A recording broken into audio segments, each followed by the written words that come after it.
Let's start off with lows tonight. They're not as chilly as they were this morning or the past few nights. As a matter of fact, the high desert's getting right up to the 40-degree mark. Middle 30s for Yucca Valley and upper 30s through the pass into Banning and Beaumont. Across our valley, mostly 40s.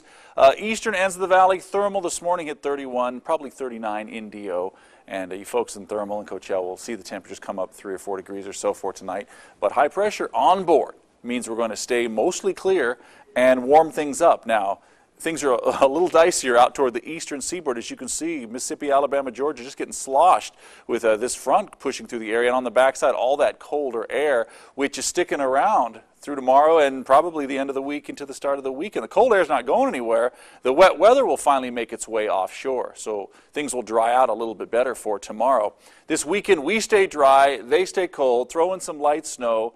Yeah, the problematic weather is out in the east. Certainly not here. But I like this little dry spell we're getting, that's for sure. Jet stream will sink down to the south there, but here it's up to the north. So it makes all the difference in the world in our temperatures that look like this.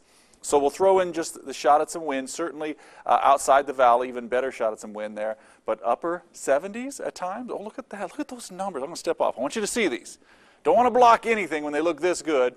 Pick up some clouds over the weekend, but still a very nice way to start and end off the weekend. Next week, we just kind of level temperatures off, but mostly we stay in the 70s.